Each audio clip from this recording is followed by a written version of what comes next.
Hi everyone, and welcome to Cloud Native Security with Matt, Jarvis, and Dan Papandrea. My name is Casper, and I'm going to be the host tonight. If you do tweet during this session, please use the hashtag CloudNativeNordics and also mention CN Nordics. If you want to know a bit more about what Cloud Native Nordics is, I'm going to explain a little bit in a second, but you can also find information on cloudnativenordics.com. You can join our Slack community. And basically just ask questions in there and discuss with like-minded people around cloud native and adoption in the Nordics. So tonight we have two awesome guests joining us, and we're going to focus a bit on security tonight. First off, we're going to have Matt talk about building security into your pipelines continuously. Matt is a senior developer advocate at Sneak.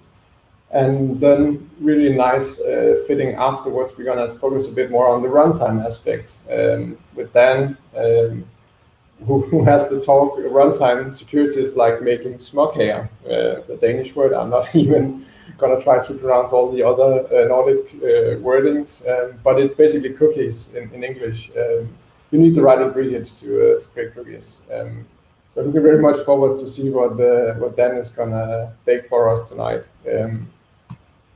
Just briefly, who's behind this event? It's myself. My name is Casper. I'm the lead platform architect at Lunar. I'm also a Cloud Native Computing Foundation ambassador. And let me just bring in Rasmus, who's also with us today, for him to introduce himself. There you go. Hello, everybody. Rasmus here. Yeah, I work at Neospace. Not much to say. We have set this up. Hope you like it. Hope so too. Mike and Henrik is not here today, but hopefully they will be here at an event in the future soon. We hope to do a lot more like this in the future, for sure. Cool. Cloud Native Nordics. So what is Cloud Native Nordics? We basically see ourselves as a sort of an alliance of meetup groups across the Nordic countries, which is Iceland, Norway, Sweden, Denmark, and Finland. And we basically, as in the beginning, met up and tried to do sharing of speakers across different groups and try to set up tours. We began a concept we called roadshows back just before COVID hit us, where we had speakers running around the Nordics 4 days in a row in 4 countries, 4 cities. That was super awesome. However, COVID hit us, and now we're trying to do virtual events like this instead. And sort of help each other create these events and get speakers to join us as today. So that's we are 13 groups now, and I think we are around 7,000 people across all of these groups in the Nordics together. So that's pretty amazing.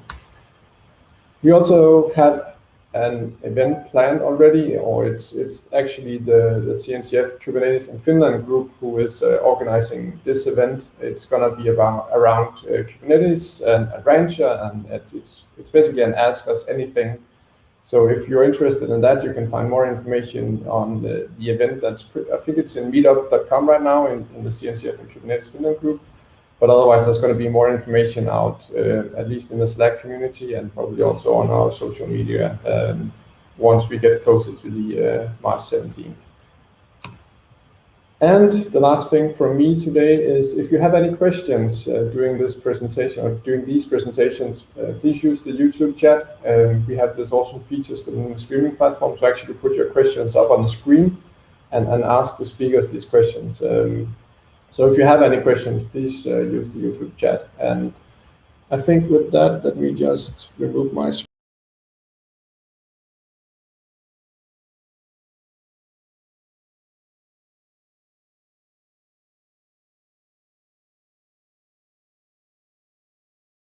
Sorry, that was the wrong button. That's what you need to do. Yeah, I really hope we are still going live. Let me just check. I think we are still live. That's awesome. Hi, Matt. Good Hi, to see Casper. you. Nice to see you. So I'll just hand it over to you now. And awesome. Yeah. Feel free to take it away. Listen, I was super impressed with your intro video. That's top-end professional. You're putting us to shame. I'm going to have to revisit all our graphics for the UK meetups now. Oh, thank you. glad to hear you like it. So I'll Right. go on screen and feel free to share your screen now. Yeah, we'll do this. Here we go.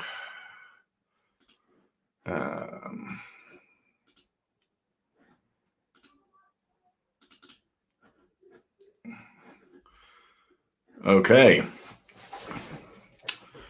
I think we are good. Okay, hi folks, this is me. My name's Matt Jarvis. I am a senior developer advocate at Sneak. Sneak are a cloud-native application security company. I've been around in the open source space for a pretty long time. Worked in development, in operations, and in DevOps, and now across security. So I've kind of got had a fair amount of experience of looking at these sorts of problems from lots of different sides. So let's start by talking about the kind of story of the last decade or so in software development. And what's happened really is that we've seen the boundaries of what is an application, what is operations, and what constitutes our infrastructure becoming increasingly blurred. The old view of the world was that the application was the only piece under the responsibility of the development team, and all other elements of that stack, excuse me, sat under IT operations. And security was usually a step right at the end of the deployment process. But the world that we live in today is one where our infrastructure and our workloads are almost completely tied together. Everything's declared as code. Everything's a software development practice. And there's really no difference between our workload and the computing infrastructure that goes along with it. And by infrastructure, we don't just mean the underlying compute technology, but also the configuration and the operational policies that control those capabilities. And as a community of practitioners, we've discussed in lots of detail this kind of blurring and consuming of the boundary between development and operations. But in lots of cases, we really haven't considered how that impacts on how we model and practice security. In lots of organizations, security is still considered to be an external practice that somehow exists only when our applications are deployed and operational. But this is pretty much unworkable in the era of continuous integration and delivery. And as I've just said, development-driven teams now have responsibilities for most of our deployment stack. And so this gives those teams a much bigger responsibility for ensuring that these things are secure. And by the time our code and our infrastructure is deployed to production, it's really far too late to deal with the implications of security issues. And we can't slow down that velocity to introduce security gates in the way that things used to work, because velocity and time to market is clearly the differentiator for businesses to succeed. So that kind of presents us with a set of unique challenges around security. How do we make sure our applications and our infrastructure are secure when our working practices have evolved into super fast delivery pipelines? And security still matters. As we've seen a lot over the last few years, security breaches can have a huge impact on business, both from a financial perspective in terms of bottom line and potential fines, but also on how trusted our customers see us as. And trust is really one of the key metrics for successful organizations in the cloud era. So let's start by taking a look at the different classes of things we probably need to be looking at to ensure that we've considered what we need to think about security within our workflows. And firstly, the applications that we're creating, so our workloads. And modern applications are usually composed of a relatively small core of homegrown code, along with a huge amount of extra modules and libraries. And this is usually open source. And this is great news for application development, because the availability of modules means we get to develop applications faster. We can write less code. We don't have to reinvent the wheel all the time by solving the same problems over and over again. And anybody who develops in languages like Java, like Python, like Node, like Go, is going to recognize this pattern. And in all of these ecosystems, the number of vulnerabilities is growing. Now, this isn't necessarily because code is getting more insecure. It can be because there are just more modules being written, there's more code being written, and that we're getting better at working out what's vulnerable. But in the end, what this all means really is there's more opportunities for those vulnerabilities to be exploited. And in general, according to some of the research that we've done at Sneak over the last couple of years, we've seen something like 80+% growth in application vulnerabilities over the last couple of years across all of these ecosystems. And one of the interesting things about using external packages, external modules, is that each of these things can have a very large dependency tree, both in terms of direct dependencies, things that one package directly relies on, but also indirect dependencies, so dependencies of your dependencies. And this can potentially bring in a ton of other code which we might not even be aware of. There are several examples of this that we looked at recently, where was even in the world of serverless, there's a 100-line program can easily become 190,000 lines of code based on additional libraries that are pulled in. And typically, somewhere around 70% of all security vulnerabilities are found in indirect dependencies. So we have much less control of them, and a lot of the time we might not be aware of them at all. And as an example of this, here's an exploit from the Node community. This was introduced into NPM in 2018. It's this library getCookies. And this is supposedly a library to parse HTTP headers for cookie data. But it's actually a remote execution exploit. It's about 40 lines of code, processes remote JavaScript and executes them on the server, using specially crafted commands in the HTTP request. And this was introduced hidden behind a tree of other dependencies. And then the direct dependency eventually ended up being used in this mail parser library, which has a huge amount of downloads every month. So it's pretty easy to see how in large developer communities, these kinds of indirect dependencies can be used to hide exploitable code. And while that's an example of one that's directly malicious, the same really applies to things which just introduce vulnerabilities which the original author might not have been aware of when that code was written.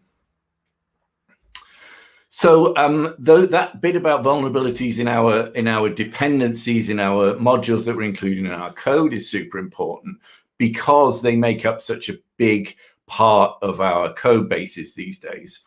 But as I said earlier, the lines between our application and the container it runs in have become increasingly blurred. The container is the delivery mechanism for the application. It's the only method by which that application gets into production. Typically, they are developed at the same time and by the same team. So for all intents and purposes, we can really consider them to be the same thing. And when we look at who's responsible for the security of containers, usually come back to that focus really being on developers to look after this stuff. And like the availability of open source libraries, the growth in container registries has been great for the ability to run prepackaged software super easily, and for us to be able to consume that in our own infrastructure. But they are also a big source of vulnerabilities. When we look at the container landscape, although there are lots of emerging best practices around building minimal containers, using things like distroless, like Scratch, there are still a huge amount of people using containers directly from the upstream repositories. And a lot of these can have significant amounts of vulnerabilities in them. There was a rather contentious quote that I read a couple of weeks ago, which basically said that all of the public container registry should basically be considered a source of malware. The point here really is that we're presented with lots of possibilities for attack vectors. And because our developers now have the responsibility for maintaining these things, we need developers to understand what the issues are around which container base images to use, and how to fix things that may be in base images that we might be consuming. And there's also a long tail taking the path of least resistance by just giving applications containers based on an operating system. And when we look at operating systems in general, the amount of vulnerabilities in base operating systems is massively growing. And this is partly by design, right? Because operating systems ship with a lot of software in them. And, in lots of ways, you can look at the operating system paradigm as being slightly antithetical to containers, because they're designed as things to ship with a lot of software in them. And whereas with our containers, what we're really looking to do is to have the absolute minimum surface there just to run that particular application. But there are still a lot of people using these kinds of images for container deployments. And one of the other things to think about here is that this stat shows that a lot of people don't think about emerging vulnerabilities once their workloads are in production. So an image that you used, an image that was fine when you deployed that workload may now have vulnerabilities in it. There are new vulnerabilities being discovered all the time. And if you're not looking at containers that you have in production, then you're never going to find out if they're now vulnerable. And fixing isn't usually very hard. We found that something like 40% of Docker image vulnerabilities can be fixed by upgrading the base image. And around 20% of them you can fix just by rebuilding, because they're going to have mechanisms within that Docker file to upgrade things during the build process.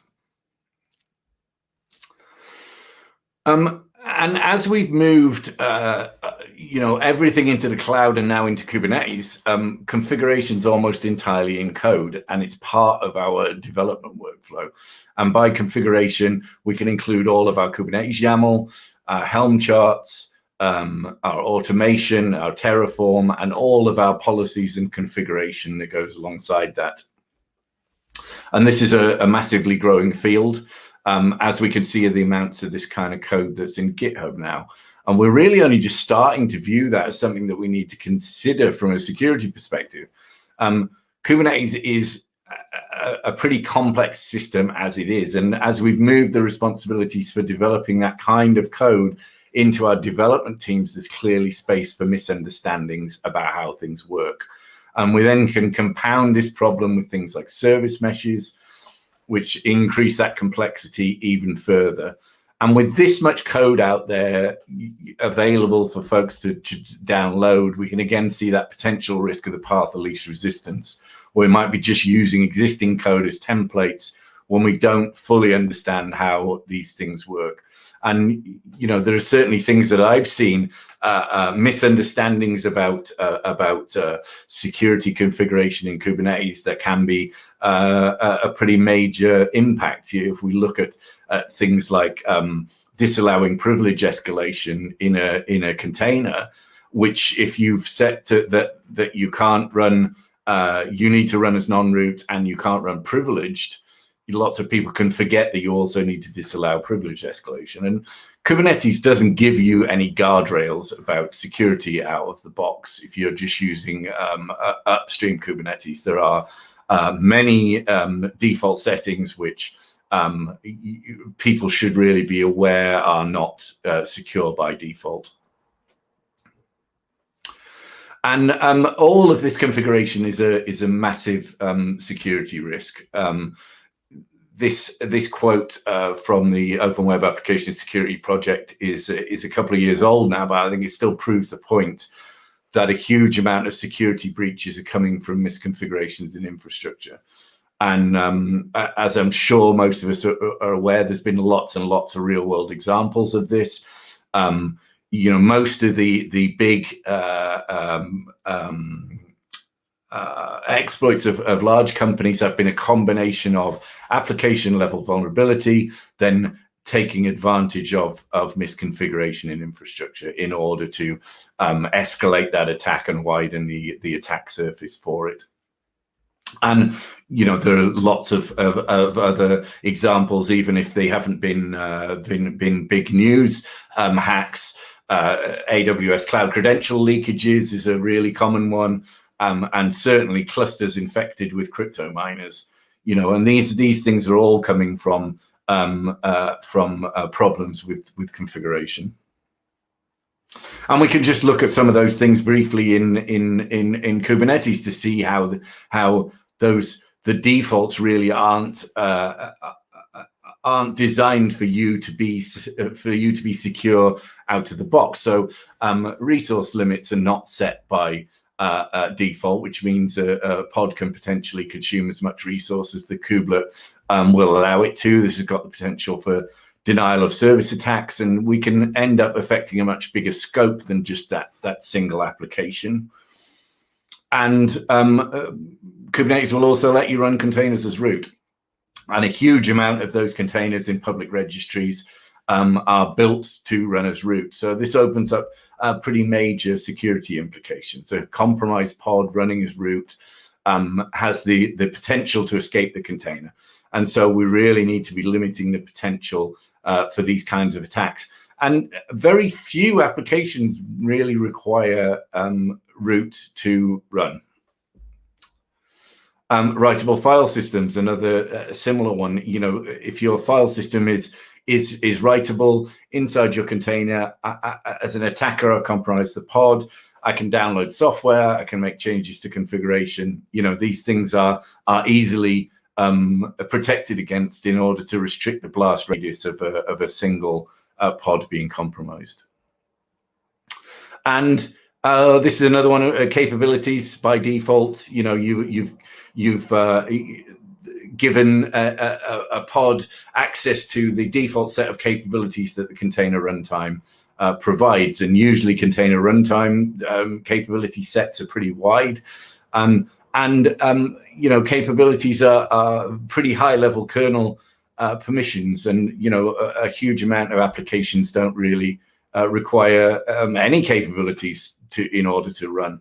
You know, by allowing those capabilities within the context of a pod, it just creates additional vectors for attackers to use. We should really be looking at that principle of least privilege, so that if we do get compromised, we aren't allowing that potential for that to spread.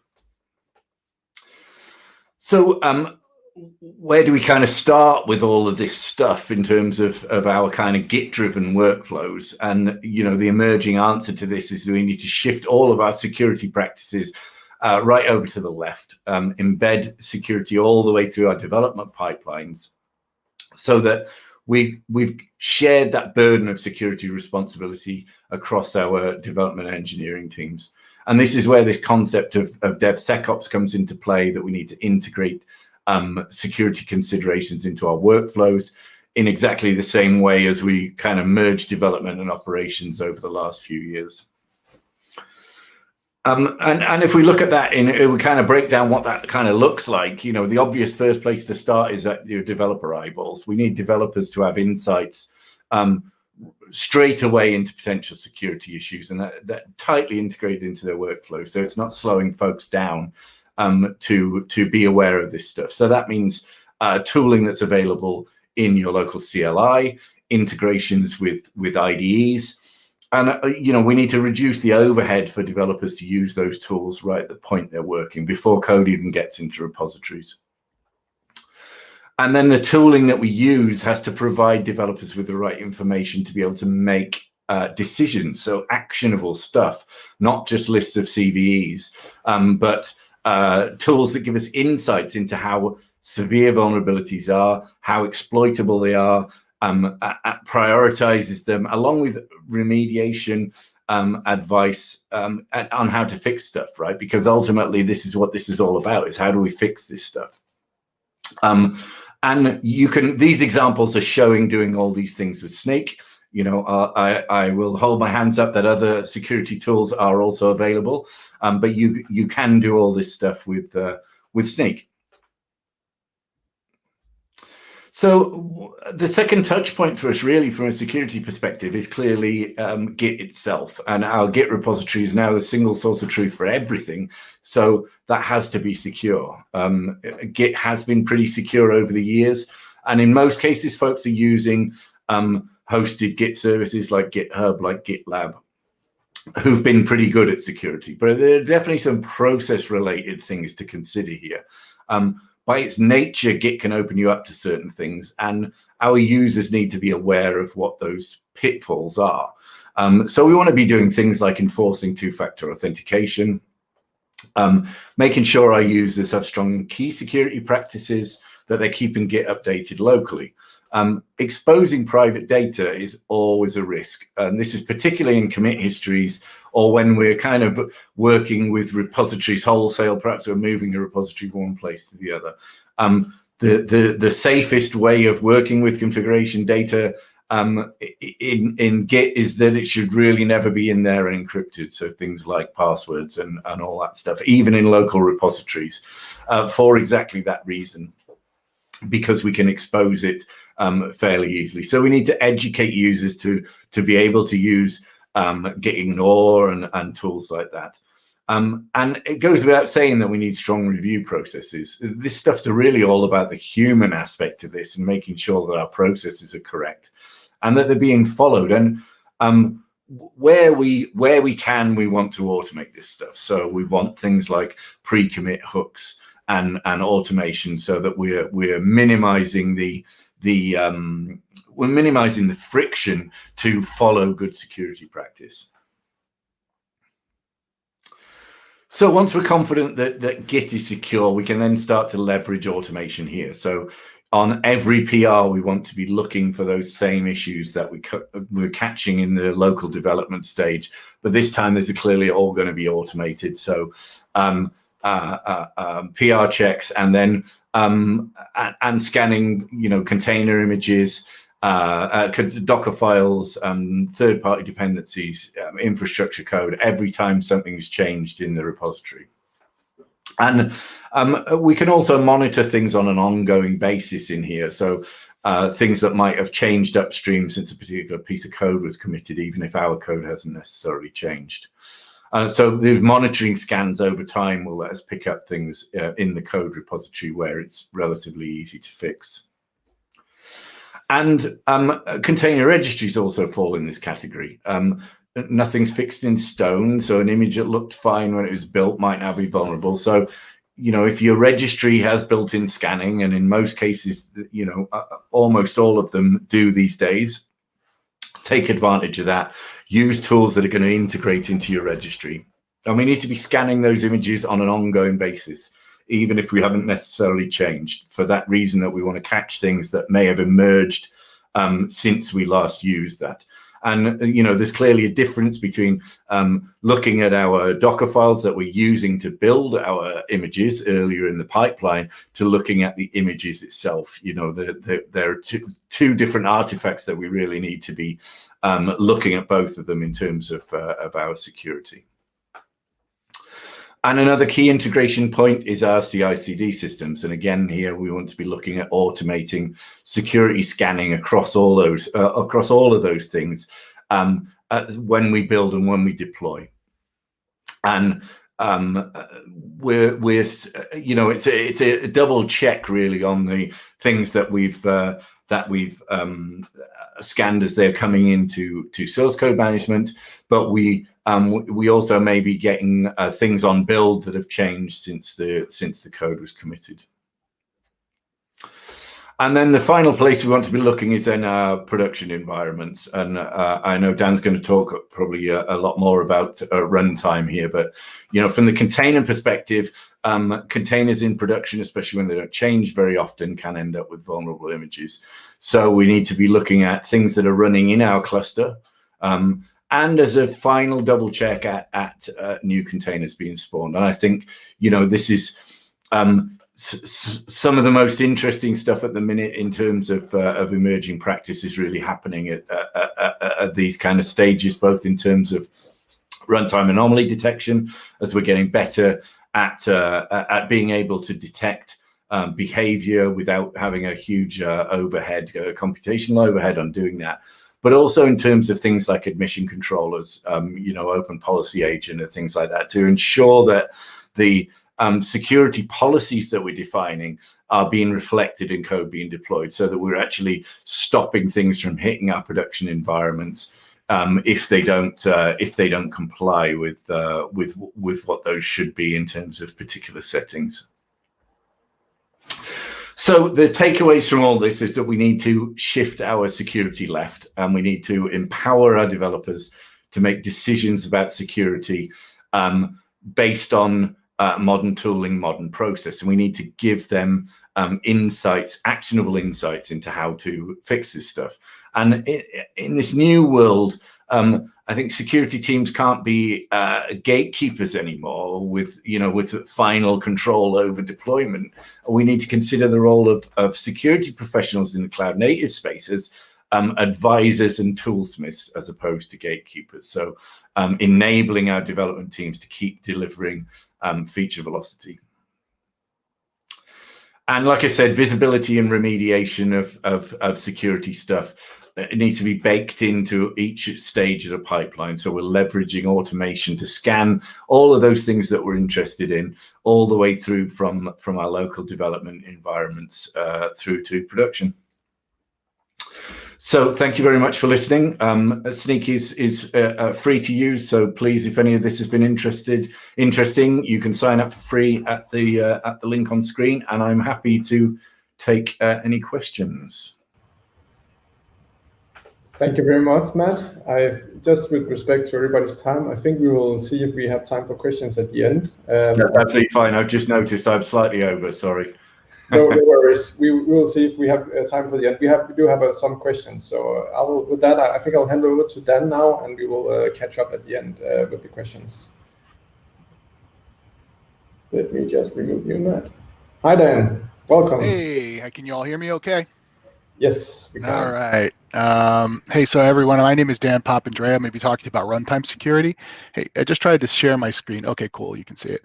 So everyone, runtime security to me is like making smakaya. If I can pronounce that right, don't ding me on that. In terms of, you need the right ingredients. So like, Matt was talking about, look, if you've baked in all these from a shift left perspective, there might be, the tooling that you need from runtime security to be able to understand what's going on. And so I'm going to talk to you today about that. My name is Dan Papandrea. I'm the lead open source community and ecosystem for SysDig. I work on the Falco project. Your first ingredient is system calls. So when you look at syscalls, you run a program, as Matt talked about earlier. You're running those programs in a container. You're running them on native hosts. You're doing things like process, network, file, and much more. All of that goes into the kernel, and those are how a program enters the kernel to perform a task of some sort, right? So that is your first ingredient.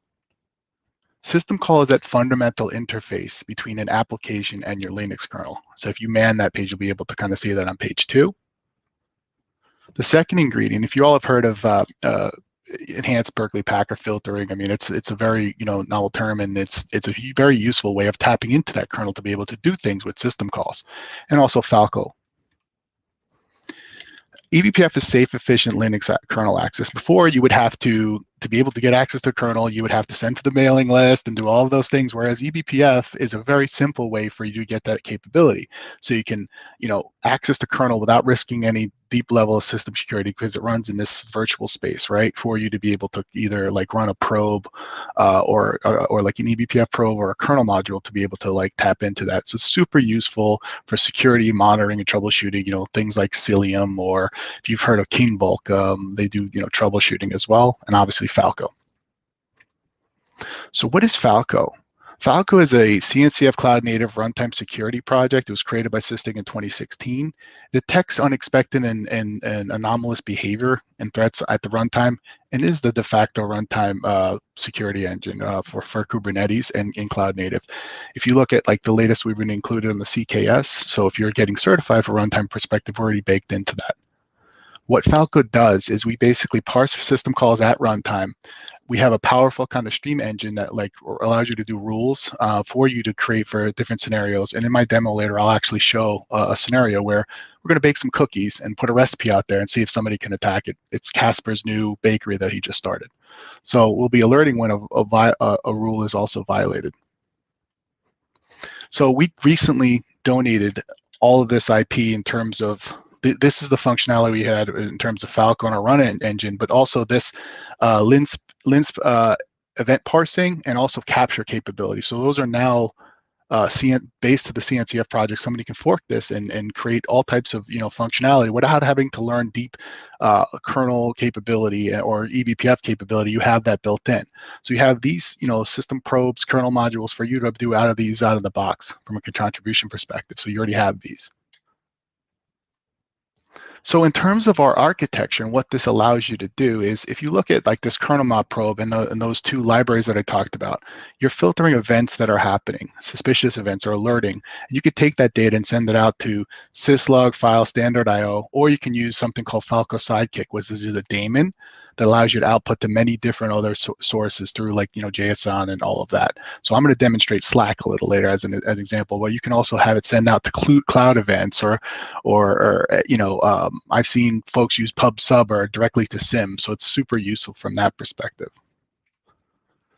And this is an example, again, this sidecar where you can send it to Slack. These are the notifications that you can do. So again, this is a system where a kernel event happens, or excuse me, container event happens, or what have you, using the kernel module. I can then send that event or get this rule that a rule has happened, has been violated. Send this event to any which way, but here in terms of being able to do that. We already ship. So Falco, if you look at the open source project as it stands, all of these typical attack vectors, if you ever heard of something called the MITRE attack framework, all of these map to certain things, like somebody executing an SSH, binaries, or executive shelling into a container to be able to run some malicious code, or manipulating the bin directory or the etc directory, or any kind of directory structures to any directory that we choose. So I have a custom rule that I've created to show you this in action. So installing it, in the past, it was very difficult. We've really made strides in terms of working with the community on how you'd install this. Right now, it's available, for you in terms of it's a DBeam package running on a standard host. You can run this as well as on Kubernetes. It's a simple Helm install. I can set one command now, have Falco Sidekick and a Falco Sidekick UI, which I'll demonstrate to you in one click, and also have it output to my various, things like within Sidekick. It's all one single deployment for me to be able to do that. Third ingredient is practical knowledge.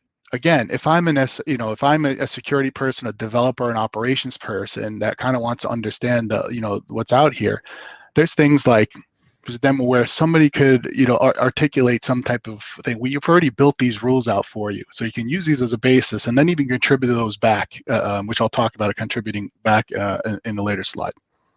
So I'm going to go to my environment right now. And I have a simple deployment here, and I'll look here and I'll say, here's my Casper's cookies, right? And this is my YAML here, my deployment YAML. If you look here, I have this mount path of user share nginx, and I have my my HTML for my my deployment. Sorry, can you just zoom a little bit, just a little bit? Okay. It's a bit hard to see. It's looking good on my screen though. No, it's not able to. It's just the code was a bit small. If you could just zoom whenever you're in code, that would be awesome. Yeah, no problem. Hold on one sec. Able to see that now? Let me just open up another panel here. Yeah. Hold on. No worries. Yeah. So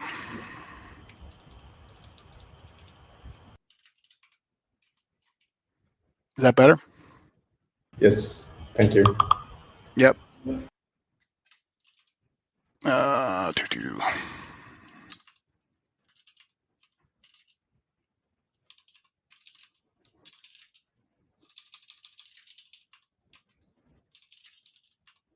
So in this, again, it's a simple deployment here, right? And it's looking at this directory, and there's not much to see here except it's a standard nginx container that's being deployed.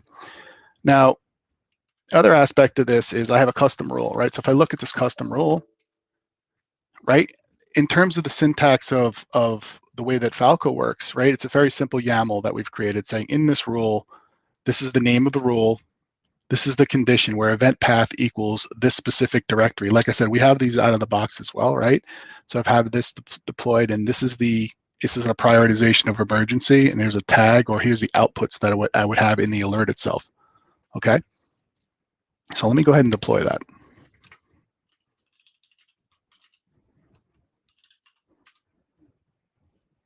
So I'm going to go ahead and get pods, and we can see there's my deployment that's running. And let me go ahead and go into my environment here, and we'll do a refresh. And we can see Casper's Cookie Company here, right, that we've deployed, right? This is part of my deployment. It's out there, it's going. Now, again, I've deployed a Falco Sidekick. It's running. So if I look here in my environment, I go kget pods, kget pods -n Falco. I can see that through that Helm command that I showed you earlier, Falco's deployed, Sidekick's deployed, and UI is deployed, all one click, right?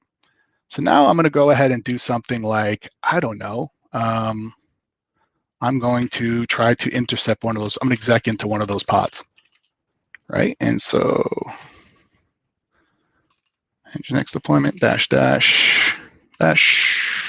and then I'm going to go to, so first off, let's go here. Then we have from the UI perspective, we can see that, see, I terminal shelled into here. So that command, that's one of those rules out of the box. You can set other set of commands, like somebody setting a UID here. But if you look at this terminal shell, you could show you that, look, I terminal shelled into that nginx deployment, and it's telling you I did that, what username that was, what user ID, all of those types of things, right?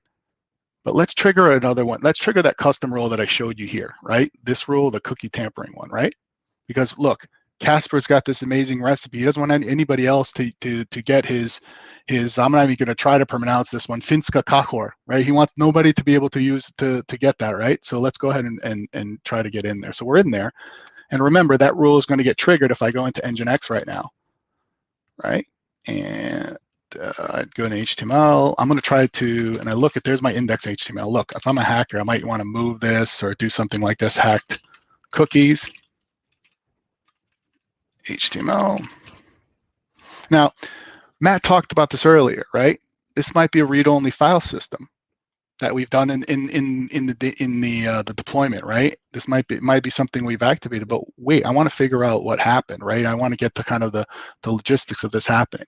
So if I go here, I can see, look at that cookie tampering recipe. Let me make this a little bigger. See, that cookie tampering recipe is here. It's showing the emergency here. That's the output that we have. We have the container. We have the metadata that's there. We have the path that's being triggered. We have the event time that this occurred, right?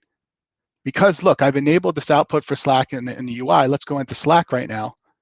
And then I'm going to go, uh-oh, hey, Matt, we need to figure this out. Right? And so Matt my faithful assistant here will say, well, okay, what can we do? Maybe what we need to do is we're doing a new deployment. And because we have SNCC in place, we have runtime, we have SNCC and Falco in place. We have build time protection and runtime protection. So you see Matt's aware of it. So I can go to him, okay, Matt, here's a workflow here. We need to redeploy and look at the log here for us to see the detail of that thing being triggered. So that's an example, again, where we have Falco Sidekick running, we have the UI and all of this, be able to address this. And as a team, we can work together as a build process and a runtime process to be able to address these things, right? So let's go back to our slides here. This is basically, if you look at what Falco does, and again, if we look at I'm going to go back to our architecture slide here.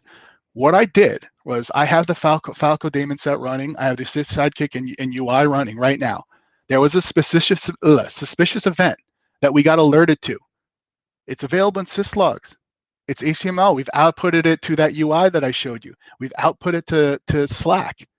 But look, that list could be any of these things. If you want to output it to Grafana, Nats, InfluxDB, Lambda, and that list is growing. And if you want to contribute more of them, if you'd like to, because by the way, Sidekick, it was created by an external contributor. Somebody in the community created that, right?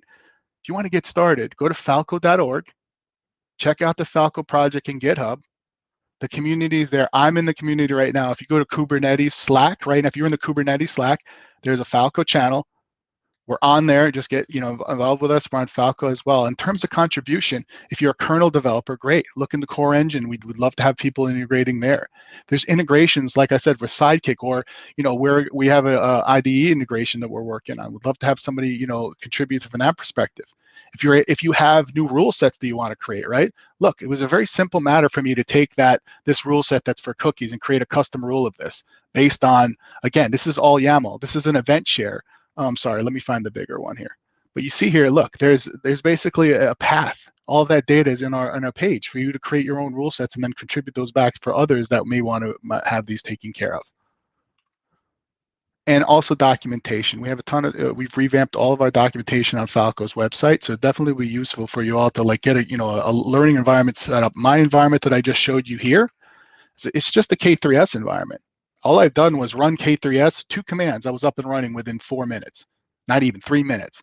It's just a very simple Helm chart that I deployed. So if you look here, I can spell Helm. You can see it was a very simple, and I don't want to stream that all over because it has my Slack key, but you get the idea here. Did I forget something? Okay, well, there's that recipe, right? Look, there's Casper's this is his mom's famous cookie recipe. I want to make sure that you all have this and you can all share with other people here. So that, everyone, is how you tie cookies to runtime security. You need the right ingredients. You need system calls. You need eBPF and Falco. You need, a rule set that's in practical knowledge for it, and that's based on the base set of rules that we have out of the box. Okay, I think we can pass it over to questions, Casper. Yes, awesome. Thank you, Dan. That was really, really interesting, and thank you for bringing me into to your talk as well with this great recipe and everything. That's pretty awesome. Let me just see if we have any questions. I'll just bring the rest of the people up here as well. Then we can take all the questions in sort of a group setting, if that's okay with everybody. Let's bring back Matt. There you were, and bring back options also. So I think we have, let me see, do you have any recording? So I think we have this one. Do you have any recording capabilities to help you create rules from a baseline run? I think that's for you, Dan. This is for you, Dan. Do you have any recording capabilities to help you create rules from a baseline run? So what you can do is use the assisted capture. It's open source tool to be able to capture what's going on for you to create some of the rule pathing there. So that's usually what you do is you can base a capture and use that capture to articulate Falco rule creation. Cool. So I think I at some point spoke with, I think it was Chris Nova at some point, and we talked a little bit about sort of Falco and the rules and how the community easily could get access to all these rules. And I must admit I haven't been looking that much into Falco recently, so this is just from my own understanding of how everything looks like. We talked a little bit about how having a sort of similar to Helm, having this chart repository somewhere, and something like that for rules, making it easy and accessible for the community. Yeah. So one of the things that I've seen is like folks will use something like like Flux or something like that and have rule sets. But yeah, I mean, you can use Helm charts to be able to do it, but like it could be something where you have like a subset rules as code and saying, okay, we've addressed this in this rule set. There's a lot more, honestly, there's a lot more capabilities in the commercial product for the Sysdig Secure product that's able to like tag and create a different settings. But like in terms of rule sets, you know, it's something where somebody can maintain as you know, a manual path, you know, like I did is in terms of running this, I just had a custom rule set, but I can basically do -F and the Helm run and do whatever I need, whatever YAML that I want to do, and then just do a Helm upgrade when I've added new rule sets there. Dan, how much are you seeing of folks actually triggering sort of actionable automation off the back of Falco rules, as opposed to just I'm going to raise a PagerDuty alert or something? You know, I'm imagining things like, you know, wouldn't it be cool if like you just sandbox something so all of a sudden it doesn't have any of its service messaging activity, or you know what I mean? Absolutely. I did a recent talk at Dev Week with somebody from HSBC.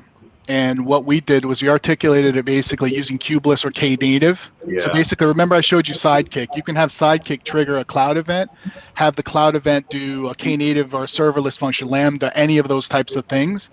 So I call that Falco Talent. It's kind of a side, you know, project where basically it's like these attack vector. Like if something's being attacked, you can have an output trigger an event. So there's a if you Google, like I can do this kubeless Falco, there's an example that we did, but I'm seeing like, you know, Knative as an example, Lambda examples of doing that. But you can articulate anything, like having it trigger like a memory dump. If you think about the SolarWinds event, right? Have it trigger in a memory dump of what happened within that container.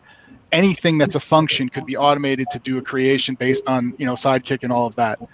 I see some questions here in terms of, there was a question of we run applications of very tiny pods. What is the overhead?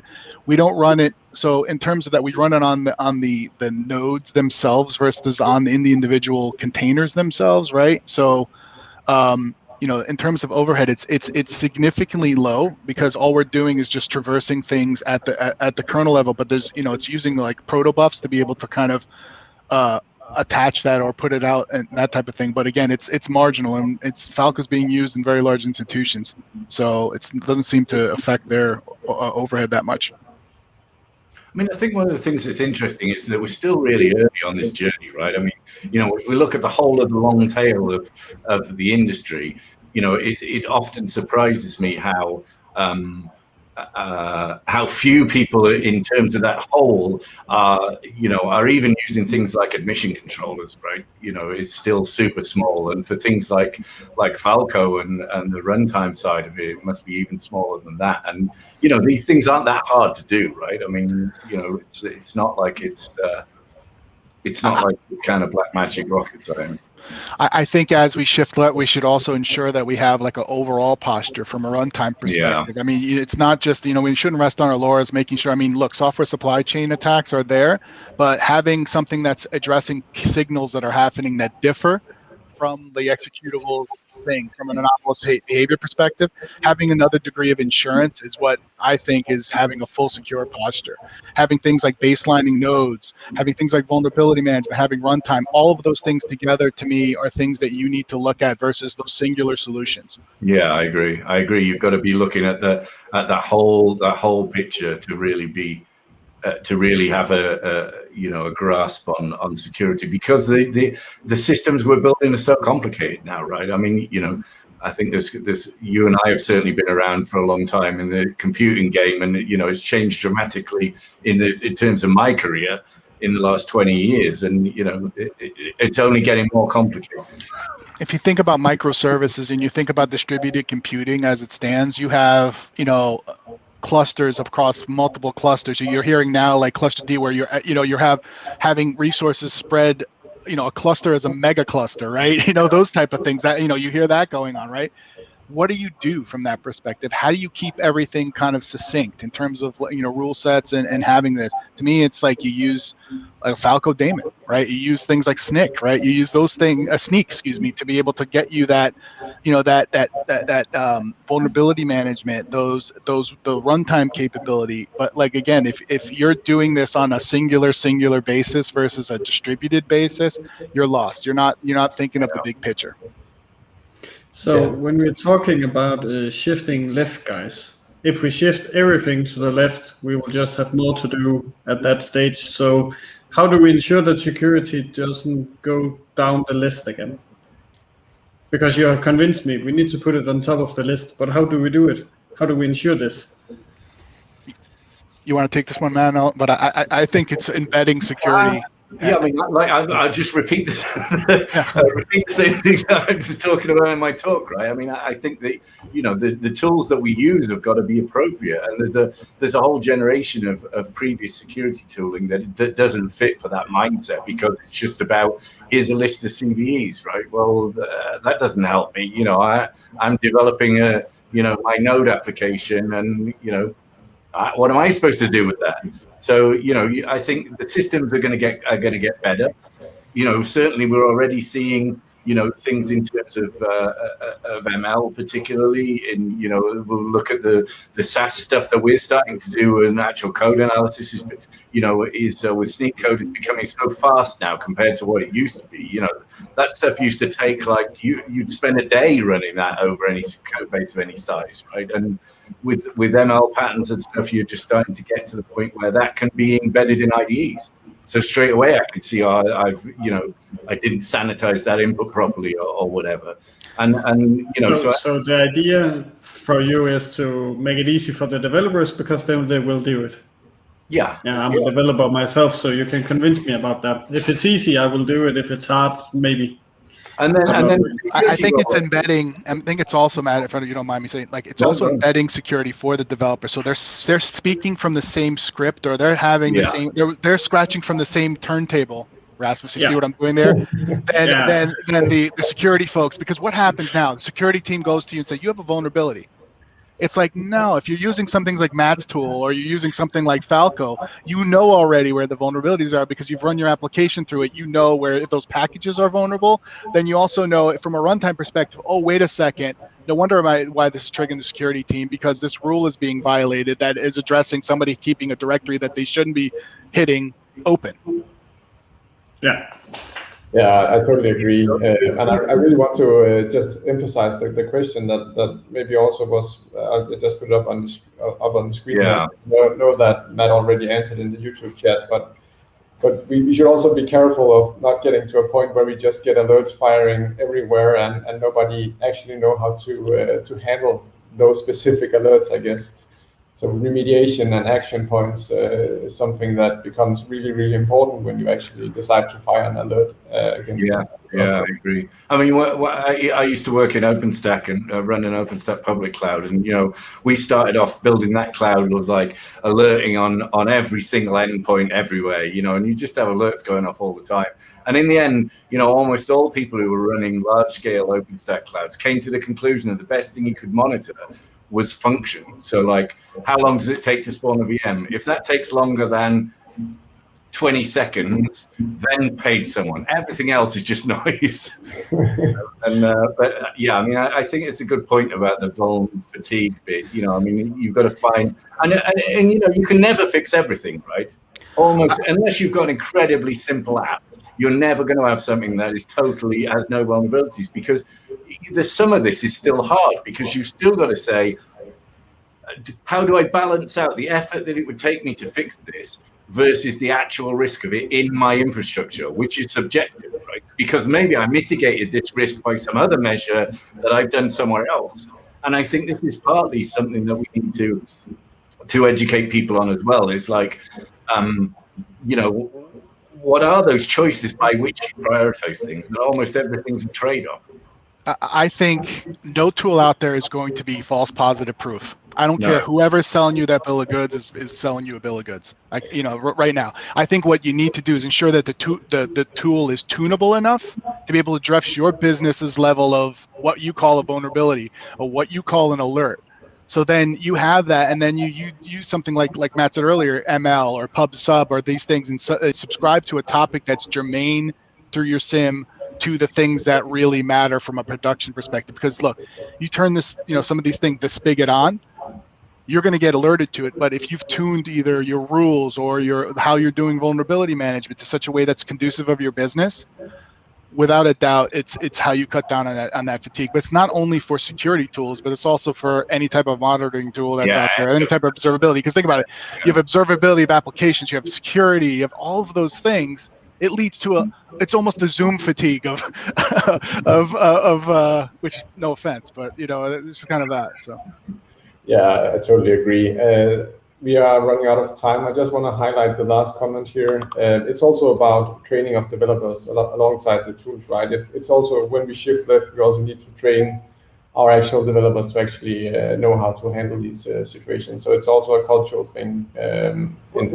You can answer that, right? Because I know we've talked before about, you guys use Sneak, right? I mean, how would you find that? How are you training your developers to care about this stuff? Yeah, and that's we try to do that, but it's also a tough issue to actually get them to actually care about this, and it can be a cultural change. It's a movement, and it's a cultural. Well, I mean, we did it with DevOps, right? I mean, at the end, I can remember the days when developers didn't give a crap about anybody running operations, right? And just go, there's your app over the wall. Security isn't just tools, and it's culture. You know what I mean? Yeah. It's basically that when you hear that DevSecOps or secure DevOps story, all that needs to be together. It needs to be a thing. It's just, I'm not going to go buy a tool like a SNCC or a Sysdig or whatever and just have it immediately work. No, you need to make sure that you all are speaking the same lingua franca, what the hell a security means to your organization. Yeah. And now I'll shut up. That's a good note to end on. Yeah, exactly. Yeah, both of you, thank you very much for joining us here tonight. That was really awesome. Asmus, do you have anything here in the end you want to say? Yeah, thanks for everyone that watched us, and thanks for all your questions. It's really engaging when you sort of help us make this more responsive, even though we stream it on YouTube and Twitter. So thank you all, and have a good night. Yeah, bye everybody.